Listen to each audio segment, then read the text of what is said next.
Welcome to the Slop Temple. We pray this video helps. You start by confirming the sprayer and nozzle are clean and working. This saves time and prevents clogging. Next, thin the paint if the label recommends it, and set pressure to the suggested size.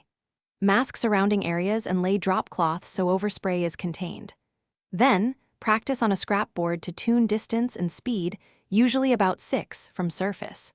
Once you have an even fan, begin a steady overlap pass along the fence panels.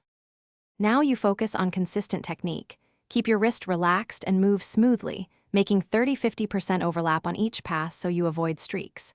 If you hit knots or rough grain, slow down and consider backbrushing immediately while wet so pigment penetrates.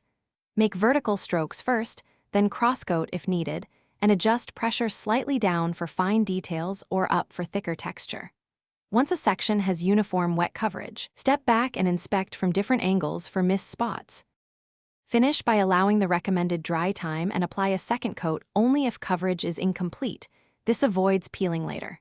When done, flush the sprayer thoroughly with the appropriate solvent or water to protect seals and prevent dried paint jams. Clean the tip and cap, store parts in a sealed bag.